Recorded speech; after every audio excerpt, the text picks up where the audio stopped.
अस्सलाम वालेकुम गाइस। तो कैसे हैं आप सब। आज है रमज़ान का पहला दिन। उठते ही फ्रेश होकर हम खाते हैं अम्मी के हाथ की बनी हुई कद्दू की सब्जी और शरबत मोहब्बत। उसके बाद मैंने देखा क्या सर्दी बहुत है तो जैकेट पहन लेता हूँ। जैकेट पहनने के बाद मैंने खूब पेट भर के पानी पिया। उसके बाद मैं निकलता हूँ बाहर और ये थी मेरी सारी टीम। उसके बाद हम सब लोग चले गए नमाज पढ़ने। देखा तो नीचे पूरी जगह भरी हुई थी। हम चलते हैं ऊपर। उसके बाद पढ़ी हम सबने नमाज पढ़ने के बाद मैं निकल जाता हूँ अपने घर की तरफ। घर में घुसने के बाद हम नींद तो आती नहीं है नमाज पढ़ने के बाद, तो थोड़ी देर फोन ही चला लिया जाए। फोन में तब तक चलाता हूँ जब तक दिन नहीं निकल जाता। फिर सुबह उठने के बाद मैं और मेरा भाई निकल जाते हैं फुप्पो के यहाँ पे।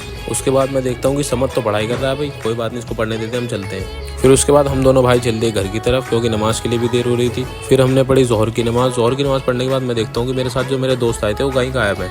बाहर आके देखता हूँ कि यहाँ तो फोटोशूट चल रहा है। ओफो नाइस। फिर उसके बाद पहुंचे हम बबलू की दुकान में। हमारे दोस्त ने नई दुकान खोली थी। फिर यहाँ पर हमने थोड़ी बहुत देर कटिंग कराई। कटिंग करवाने के बाद फिर उसके बाद हम लोग पहुंच गए घर पहुंच के हमने थोड़ी बहुत देर आराम किया। देखते ही देखते शाम हो जाती है और असर की नमाज पढ़ने हम दोनों चल दिए। अंदर पहुंचने के बाद हम देखते हैं कि आज तो मस्जिद में नए झूमर लगे हैं, जिसके बाद मस्जिद और भी ज्यादा खूबसूरत लग रही थी। फिर उसके बाद पहुंच जाता हूँ मैं अपनी फार्मेसी पर।